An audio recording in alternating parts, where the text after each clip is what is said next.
Know the vibes. Welcome back to another episode of the Hoop Genius podcast, brought to you by NBA 2K23. BJ Armstrong and Mo Moosey here to bring you everything you need to know from around the world of the NBA. BJ, how are you doing today, sir? Oh, come on, Mo. You know what it is. You know how we do. Man, just another day. We making it pop. We making it pop. What's going on? Well, we are 50% of the way through the NBA season. Oh, the midterm grades. This is 50% all the way through. But before we do that, I want to look at it like this. Okay. If the season was to end today, and then just have a look at a few of what the potential matchups would be, because some of them are pretty interesting. So we're going to have a look at if the playoffs began today. Okay. I will tell you the matchups that we have. First of all, we have the play-in. Okay. We'll start in the Eastern Conference, where the play-in teams would be the Knicks, who are the 7 seed, the 8 seed Heat, the 9 seed Hawks, and the 10 seed Bulls. So the Knicks would play the Heat to secure the 7th seed. I'm leaning towards the New York Knicks, which defies all logic and everything we said before the season began. But how would you be looking at that matchup? Knicks versus Bulls. Knicks versus one Heat. Game. It's the Knicks versus Knicks. the Heat. I would go with the Heat. Okay. I go with the Heat. I think Jimmy Butler would be the best player in the series. It's just a one-off game. It's just if Julius Randle has another night like the other night where he hit like 8 3-pointers, it could get scary. But then we have the Bulls and the Hawks. Who do you like in that one? Bulls. Okay. What? Because of having the best player on the court, or the Hawks have had trouble now. They've had trouble for quite some time. And their best player, Trae Young, because it's been reported, who knows what's true in this, what's not true, but watching this team, they seem to, whatever's going on down there, something is not working. Okay. Who knows what's, we can only go by what's being reported. However, something doesn't look right to me with this team because they keep underachieving. That's a good team, in my opinion. I mean, on roster, on paper, they look like, if you look at their roster, if you look at them on paper, you go, that's a pretty good team. Yeah. I think they're underachieving again, as I think this is a better than a 9th seed team. So, and looking at the Bulls are when you count the Bulls out, they always win. So then when you count them out, that leaves us with the Bulls versus the Knicks for the final place in the Eastern Conference playoffs. Who do you like for that in a one-off? Well, who do you?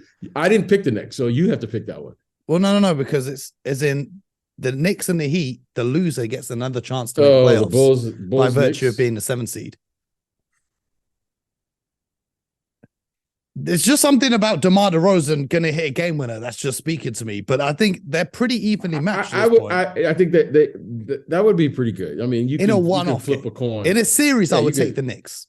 But in a one-off game? I could see the Bulls winning. I'll just say the Bulls. But, I mean, that's a toss-up. Anyone can win that game. Well, then, actually, that'll be a good game. Hypothetically, the Bulls win. They would be the 8th seed, and they would play the number 1 seed Boston Celtics, who the Celtics and the Bulls have given us some of my favorite playoff series ever. I don't know if you remember when Derek was on the Bulls. Those first round series that went to 7 games, and it had like 3 overtimes in one game, 2 overtimes in the next game. Go look that up. I think that was 2008, 2009. But anyway, the Celtics versus the Bulls. Who wins and in how many games?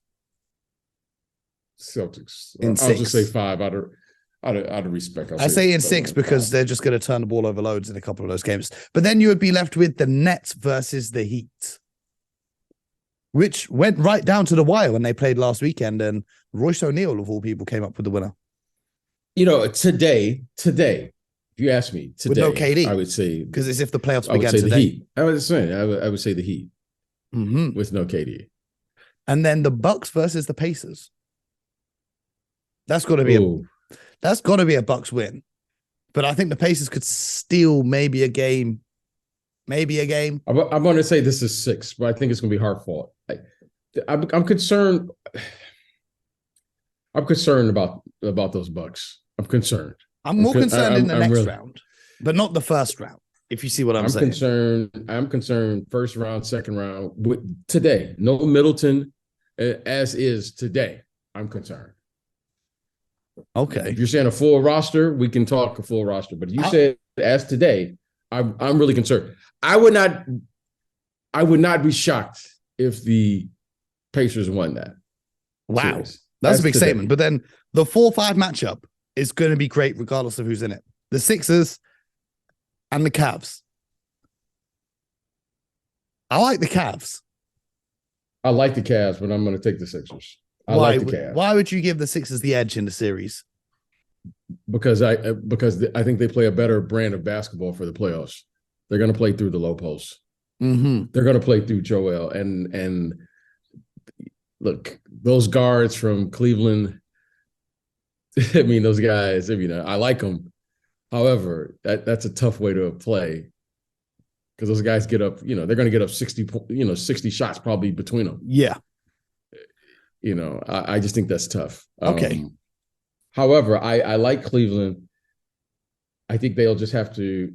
I think they're going to need some time with this group to figure out their identity of how they need to play. Yeah, that's still a young team. This is a natural progression, right? Like when you have a team that you say, man, we could win. Now you got to let it mature a little bit. And I think it's probably going to take a couple years, like right now, Donovan and Garland, those guys are kind of doing their thing. And then, at some point they're going to realize, oh, we can throw the ball to Evan Mobley. Oh, we got Jared Allen here. Oh, Karis LeVert is sitting over there. Oh, we got Kevin Love. Karis LeVert had a shocker the other night against the Utah Jazz where they gave up a 7-point play by fouling Jordan Clarkson, who shot a 3, scored it, hit the free throw, then got fouled again while shooting another 3. That was just a funny little end to a game. But that leaves us with the 1-4 matchup of the Celtics versus the Sixers. Who'd you like? I like the Celtics. I like the Celtics coming out of the East. If you ask me today, I like the Celtics. Well, that's a spoiler. We're going through. So then the Bucks and the Miami Heat, which has always given us great playoff series over the years. Bucks. They're if they can get past Indiana, they'll be fine to the conference finals. And so the Celtics and the Bucks. You like the Celtics? As is. Mm-hmm. If Middleton is back, okay, I'm watching the Celtics and the Bucks for starting now to the trade deadline to see what they're going to do. Mm-hmm. Right now they have a little competition going on. They have to watch what each other are doing. And if I were them, I would be making sure that they're not able to pull a deal off that's going to beat me. Because I think it's that close. Yeah, something like when the Bucks pulled off that PJ Tucker deal in 2020, 2021, that's what gave them the added edge to go on and win that championship. And you see these kind of trade deadline acquisitions. So we've got the Celtics coming out of the East. Let's talk about the West, because this is where it gets really interesting. Never in a million years, if I told you that the Suns and the Warriors would be the 7 and 8 seed, and the Timberwolves after trading for Rudy Gobert, and then the Jazz who traded away Rudy Gobert. That's the matchups for the play-in. The first one to secure the 7 seed would be the Suns versus the Warriors. Now, this is interesting because they did play each other. They played each other, was it last night? It was on Tuesday night? The Suns and the Warriors played each other last night. Yeah, on Tuesday night, they played each other. And the Suns really didn't have anyone in their starting lineup. They had Dwayne Washington Jr., Mikal Bridges, Darius Saric, Torrey Craig, and Bismack Biyombo. And they played a very limited bench of Damian Lee, Josh Okogie, Jock Lando, and Ish Wainwright against the Steph Curry-led Warriors. Steph returned and played 31 minutes alongside Clay and Draymond, Wiggins, and Looney. And the Suns won by double digits. So if they were to have that rematch now, and it was the play-in, and do you think the Suns could pull that off again, or was that just a flash in the pan and kind of took the Warriors by surprise? Well, Mo, I say this, and you hear me say this. Everybody in the NBA is good. Everyone is good. Everyone can get beat. These are really good players. Okay, Steph Curry is back. Phenomenal player, first ballot Hall of Fame, da-da-da. However, last I checked, he hasn't played in some time. So what do I expect? I didn't expect anything I mean, I expected him to be a little rusty. He's a skilled player. Well, I mean, He's a skill. no Devin Booker, no Chris Paul, no Ayton, like no Cam Johnson, still no Crowder. You'd expect them, Okay. even with Clay and Draymond and the way they've been playing recently, to be able to win that game last night. Yeah, I expect. Why? Okay. The way the game is played, okay, I don't expect Draymond to score a lot of points. Mm-hmm. I mean, maybe you do, but I don't. He can create points. Okay, he could create points. Okay. I don't know on a consistent basis when you come back from injuries like Clay has had. Some nights he feels good, some nights it doesn't. Mm-hmm. And Bo, I tell you all the time, like, you know, I feel now uncomfortable saying it again. Defense is how you win a game. Clay right now is trying to figure out and get his footing, literally back up under him. Like, you know, the night he had 50-something points. Then the other night he had to sit out. He's a late game scratch, I think, versus, I can't remember who. It was a late game scratch versus someone. Mm-hmm. Then he comes back and he's trying to figure that out. He's trying to figure that part out, right? Where he can get back and let's see what you can do and how you feel. Then you add Steph Curry back into the lineup, who's been out for what? A while. 3 weeks? Yeah. He's been out 3 weeks, right? He can't have any legs, right? You can run and condition and do all that, but nothing replaces, you know, the contact and the pace of the game, so forth. So I didn't expect much there. Oh, by the way, now Jordan Poole's got to play another role. Oh, by the way, Andre Iguodala I saw playing last night. Yep. So I didn't expect now this is a totally different team. Now they're playing different roles. The rotation's different. Moody's not playing. Kuminga is out. Like DiVincenzo now suddenly he's limited what he's doing. So this is a different team. So if they had that playing game today and it was the Suns versus the Warriors, who do you think would win that? I think the Warriors would win. Okay. And then the Timberwolves and the Jazz. That would be a fun matchup. And I think that the Jazz I want to say the Jazz. I think the Jazz. I think the Jazz would dust I'm going to them. take the Jazz because the Jazz have been playing more consistent. However, you know, this kid Anthony Edwards is a big-time scorer. He's a big-time player. He is. But he's not playing right now. I mean, you said right now. Yeah. So I would take the Jazz. So I would then take the Jazz right now. The Jazz would then have to compete against the Phoenix Suns to get that 8th seed. Do you think that they could beat them? Because I do. I wouldn't put that past them. I wouldn't put that past the Jazz. Mm-hmm. I could see that. I think it'd be a very highly contested game.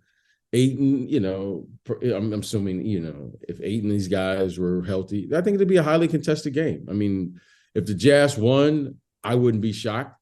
If Phoenix won, which I expect them to win on paper, but I wouldn't be shocked if the Jazz did come out of that with a win. Okay, well, that leaves us with a great first-round European matchup of Lauri Markkanen of the Utah Jazz and Nikola Jokic of the Denver Nuggets.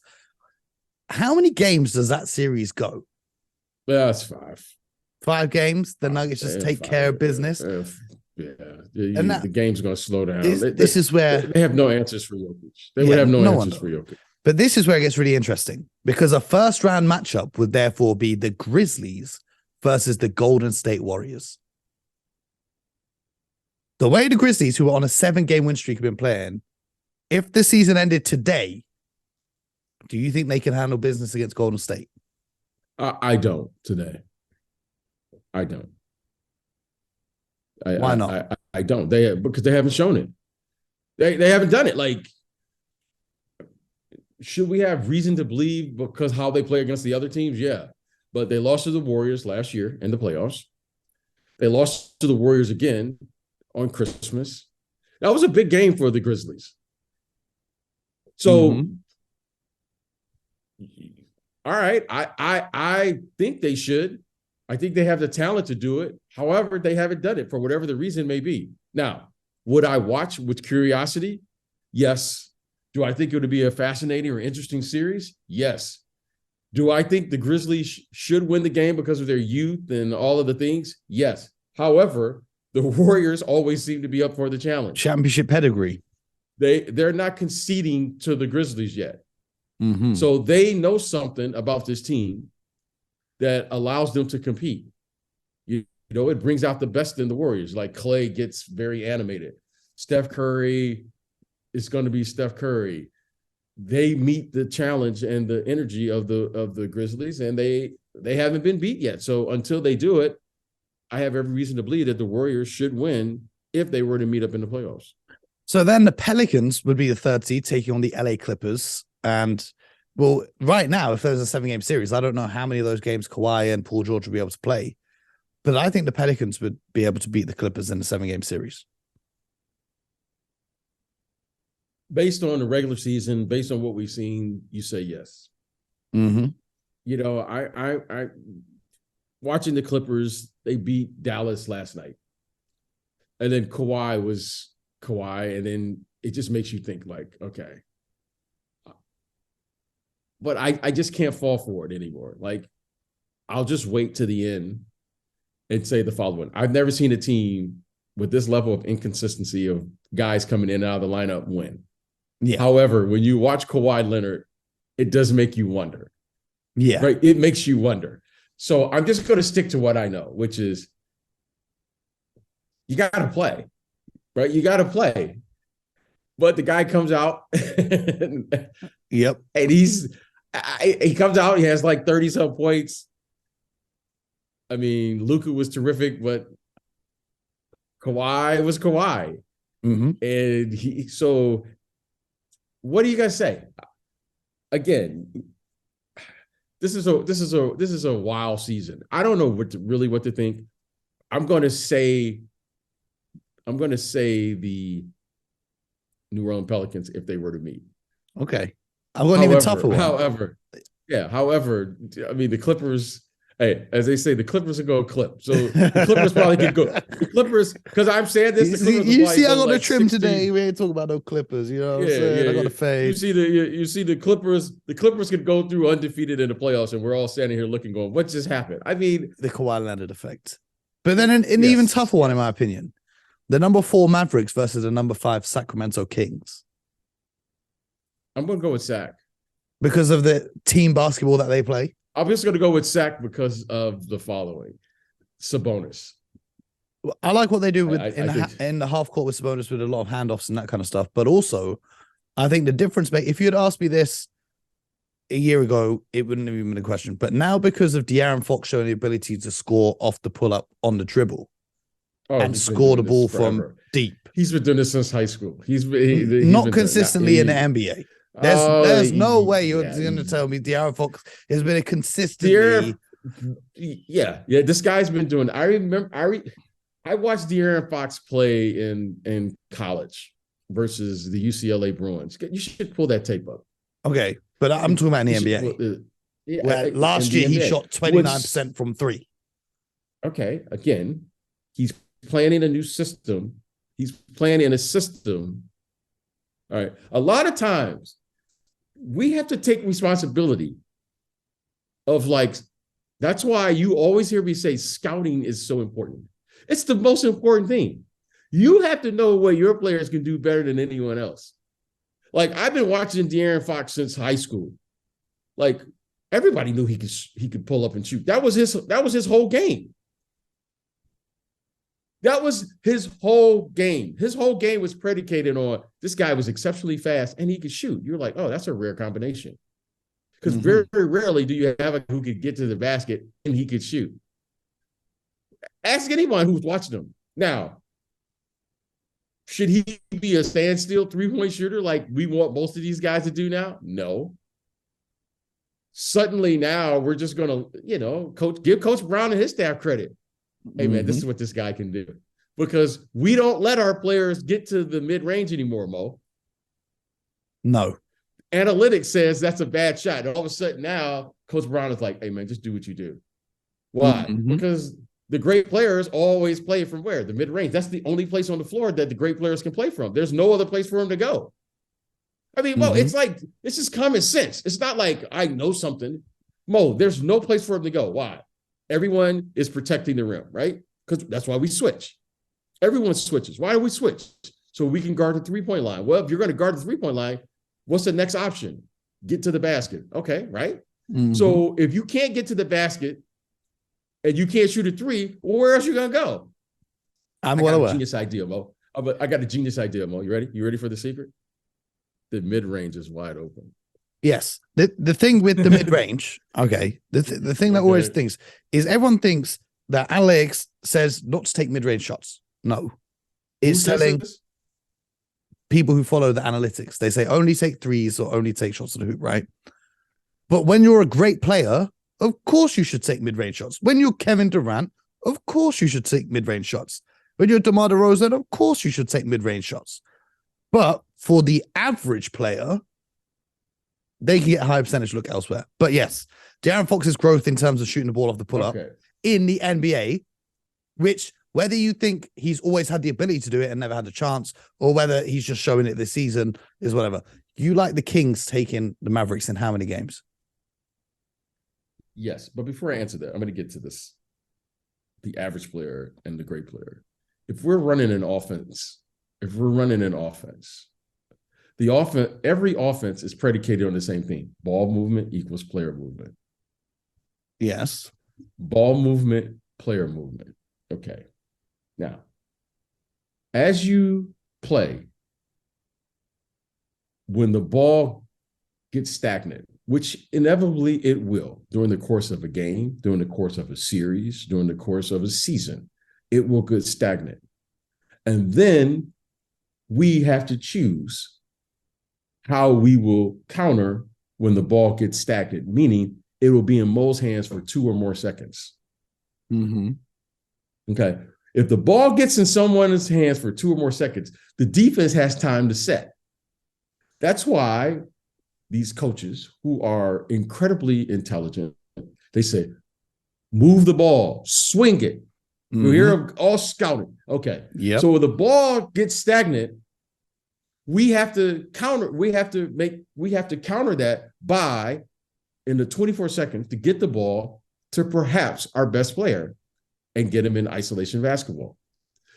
The only reason that the mid-range is open is because the other players have to have a skill set that allows spacing on the floor. That's why they call it, Mo, pace and space. Why are we playing fast? So that we can get an uncontested shot before the defense gets up. Why are we looking for space? Because we're trying to figure out how to counter when teams take away something. Mm-hmm. Okay. So these average players are actually great players because they have a skill set that's allowing to create the space on the floor. Without the space on the floor, you have nowhere to go. Yes. You have nowhere to go. So you can have a skill set. A guy can be a phenomenal three-point shooter. Another guy could just be a phenomenal ball handler. The ball handler doesn't mean he's better than the guy who shoots just, stand-alone threes or stationary threes, because everyone is trying to figure out how to counter what the defenses are taking away in today's game. That's why they call it pace and space. The trick is, how many uncontested shots can you get during the course of a game? That's what they're trying to figure out.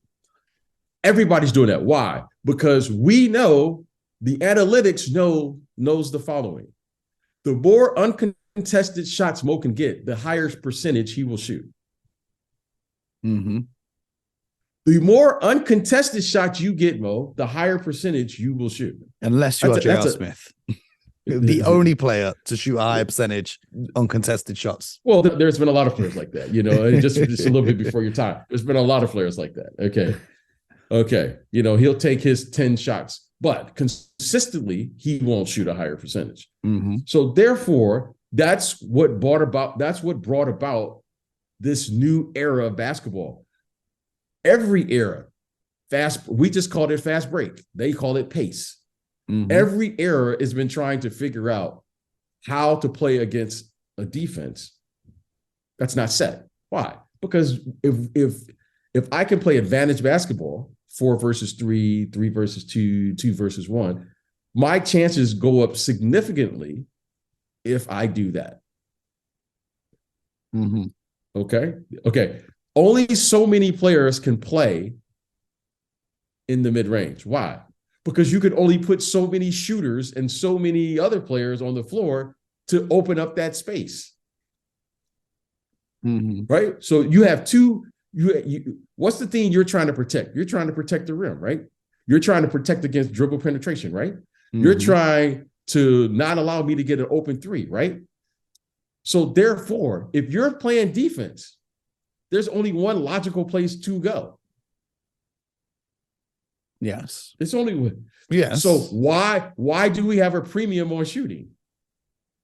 Because you just said the shooting is what opens up that mid-range. Without the shooting, the mid-range gets more crowded. If you didn't have shooters on the floor to space it, the degree of difficulty of those mid-range shots becomes harder. Okay.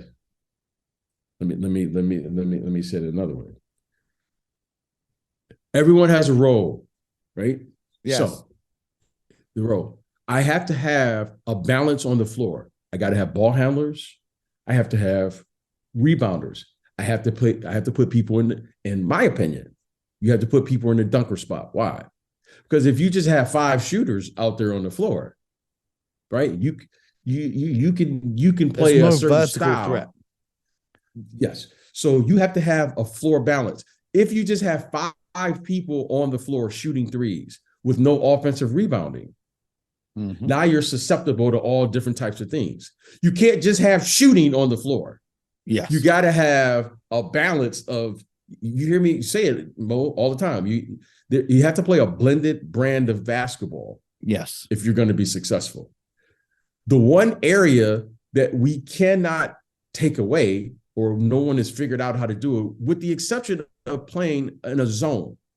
But if you play in a zone, a 2-3 zone, you become susceptible to the other things like offensive rebounding, because you're not guarding a man, you're just guarding an area.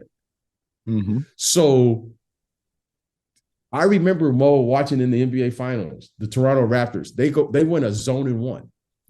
Against Steph Curry's box and one. And I thought, wow, that's fascinating. Why? Because they didn't want to extend themselves and they wanted to take away something. Like, you can't take away everything, but you want to take away something. So yes, I agree with you. You got to have shooting on the floor. But if you just have 5 shooters on the floor without the other things, that won't work. If you have no shooting on the floor, that won't work. If you have just shooters but not ball handlers on the floor, that won't work, and vice versa. So in saying all of that, it's about having the right combinations, because you got to get to the space, right? You got to have misdirectional plays. You got to have screens. You got to have screeners. You can't do any of this without having the proper players or the proper personnel on the floor to even take advantage of this. So just saying I'm gonna have shooters. Well, if that was the case, then let's just put 10 shooters on the floor and see who makes the most shots. Yes. You have to have a certain level of player with a certain skill set that's capable of doing a lot of things. And here's the most important thing. You got to be able to do it for 94 feet. There's a certain level of athlete. That brings us back to the question. If the Kings and the Mavericks were to play a series, how many games? And you're taking the Kings? I think the Kings, and I'm going to say the Kings in 6. I just say the Kings in 6. I think this probably goes 7. And if it goes 7, then I think maybe Luka can win it. But I'm going to say the Kings. And the reason I'm going to say the Kings is I think that Sabonis will be a difference maker. And the reason I say he'll be a difference maker is because he'll be the most physical player in the series. Yeah. I think he'll shoot a high percentage. Clean the glass. I think they can withstand the onslaught of Luka. I don't think you're going to stop Luka, but you got to be able to withstand him. Right? You got to pencil in 40 for him. You're just going to not try to let him get 65. Yeah. All right. You got to pencil in 40 for him. But I think De'Aaron Fox is 30 plus every game. Why? Unless they start playing JaVale McGee and those type of players, I don't think they have any rim protection. Okay, I think they will figure out how to incorporate Luka in many of their offensive sets. Why? Because that will be they're going to target him and make him involved. work on defense. Well, I don't think they're going to target. I just think you got to make sure he's included on the strong side of every offensive set. Yeah. I'm not saying you target him. You just include him. Why? Because he has to play 40 plus minutes for this team to win. That's a fact. And he has to play at an exceptional high level for in the playoffs. It looks like he's going to have to play 48 minutes the way that the Mavericks have been without him. But then, so you take the Kings to win, they would then have to face the Denver Nuggets in the next round. How many games does that series go, and who are you picking? I think Jokic is the deciding factor in that series. And Jamal Murray's been looking nice since he's returned as well. But that's a nice little matchup. I think Jamal Murray versus Fox and Jokic versus Sabonis. That's an interesting two-man. I don't think that's interesting from my perspective. Why? I don't think that will be interesting at all because I don't think Jamal Murray will guard Fox at all. At all. I don't even think Coach Malone will allow that. Why? Because speed, the speed of Fox. No, that's not okay. But there's only one player. There's only one player that can match Fox's speed, and that's Ja Morant. Everyone else, let's stop thinking you can match. And Ja Morant saying defending. That's what I'm saying. So I think Fox has the potential to upset the Denver Nuggets. Why? Because what's the one Achilles heel for the Denver Nuggets? When they have to defend screen roll. When they have Jokic out on that island, it's tough. But they have to defend screen roll. The same way the Kings would have to try and stop Jokic, which is a pretty impossible task, and all the opportunities he creates for his teammates. Well, again, when you're playing, let's say they were to advance, when you're playing in the playoffs, you're not trying to take away everything. You're just going to say, okay, I'm going to force Jokic to do one or two things. Either he's going to be a passer, I'll double him, or he's going to score, and I'm going to take away everyone else. See, we're playing playoff basketball. You're not playing regular season basketball. And if I were them, okay, make Jokic into a scorer. And stay home on everyone else. Stay home. Yeah. Okay. So Jokic. I mean, listen, if I'm playing against Jokic, I welcome it. Why? Because I know I can get a shot off screen roll 100% of the time. He's not going to block my shot. If I got De'Aaron Fox, he's not going to come out there and block De'Aaron Fox's shot. He's not going to switch. He's not going to meet him at the rim. Okay. So for 48 minutes, I can incorporate him into every game for 7 games. So I like my chances. So who do you like to win that series if the Kings and the Nuggets would play I'm going to say the Denver Nuggets. However, I think that's a bad matchup. So how many games? I think this goes 6. You know, every match goes 6 or 7 because you got to win on somebody else's home court.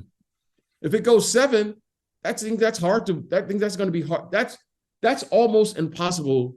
What Luka Doncic did last year to win Game 7 on the road. That's impossible. Look at since the history of the game. The Celtics winning Game 7 in Miami. Okay, it's almost impossible. That's why when you see it, you go, "Oh my goodness."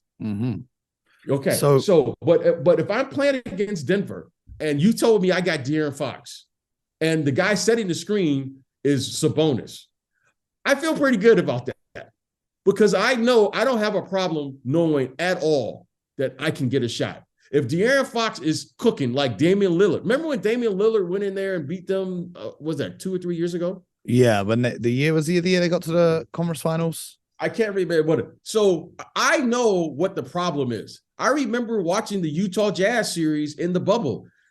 If you have a guard who can score, you're going to be okay.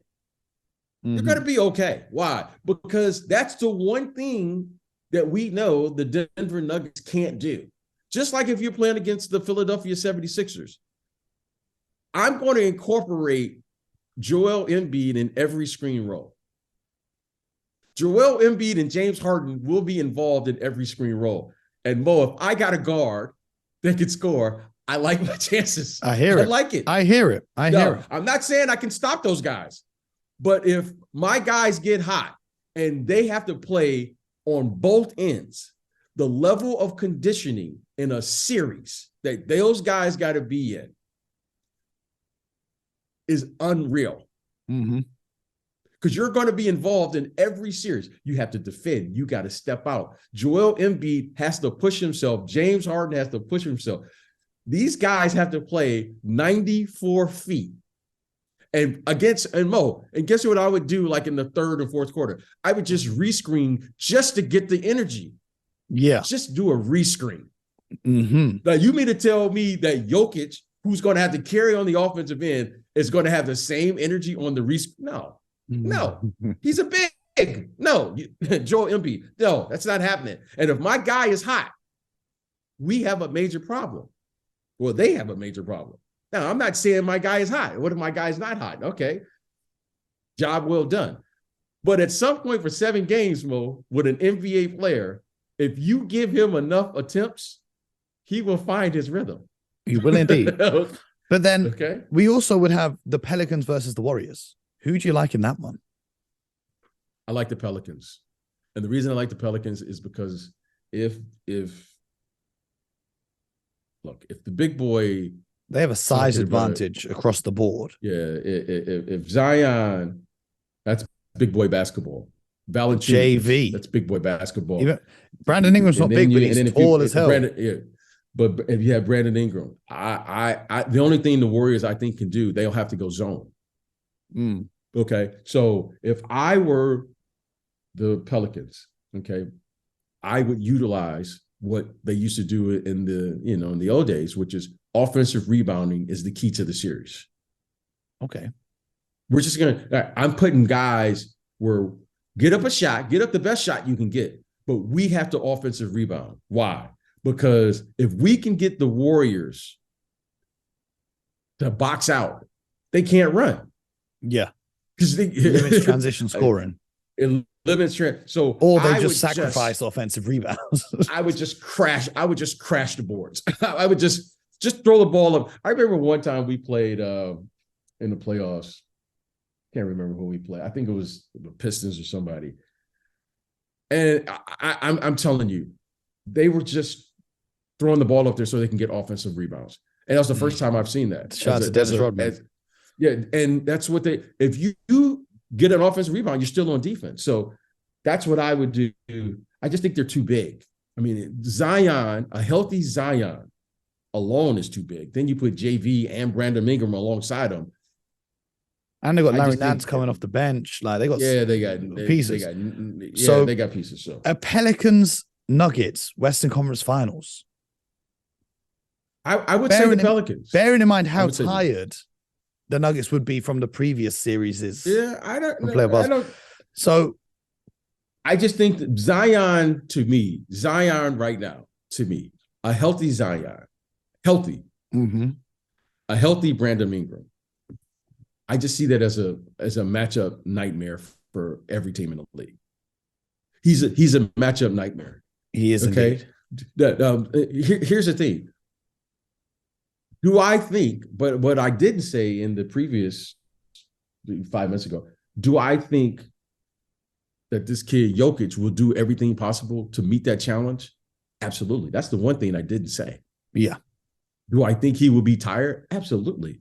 That's when you're asking someone to carry that level of load and anchor a defense, you're talking about something, Mo, that's an exceptional athlete.